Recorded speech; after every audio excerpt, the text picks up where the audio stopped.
Hello नायगिरिफोर नोंथांखौ आंनि video Brahma YouTube चेनेलाव बरायनानै लाग्रोनाय जाबाय।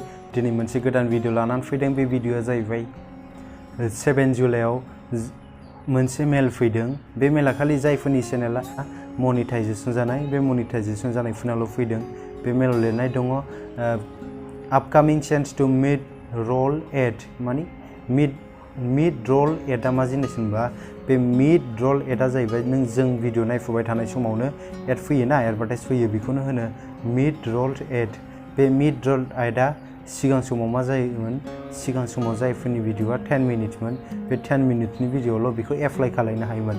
ओमफ्राय बे गोदान आपडेट फैगोनाव जों मा खालामनो हागोन 8 मिनिटनि भिडिअनिफ्रायनो 8 मिनिटनि भिडिअआवनो जों बेखौ एप्लाइ खालामनो हागोन एबा 8 मिनिटनि गोजौनिफ्रायनो जों बेखौ एप्लाइ खालामनो हासिगोन। ओमफ्राय बेखौ बोरै एप्लाइ खालामो होनबा नोंथांमोना नायलांदो भिडिअखौ। सिगाङाव जों क्रोम ब्राउजाराव थांनानै चेनेलाव थांदो लोगोफोर।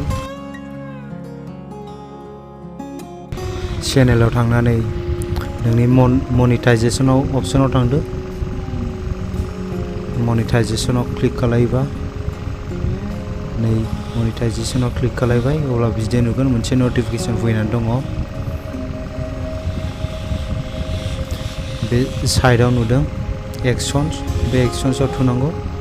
बे एक्शन्सआव थुयोबा अपेन नै बिदिनो ओंखारगोन लोगोफोर। बे गाहायाव मोननै अपशन ओंखारदों।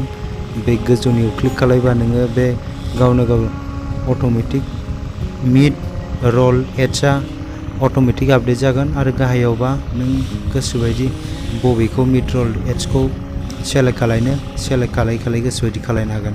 बेखायनो आं गोजौआवनो अलावनो अट'मेटिक हारसिं जाग्रायाव होबाय। बेनिफ्राय 27 जुलाइनिफ्राय बे आपडेट जासिगोन एबा 27निफ्राय एभेलेबेल जासिगोन बे लोगोफोर।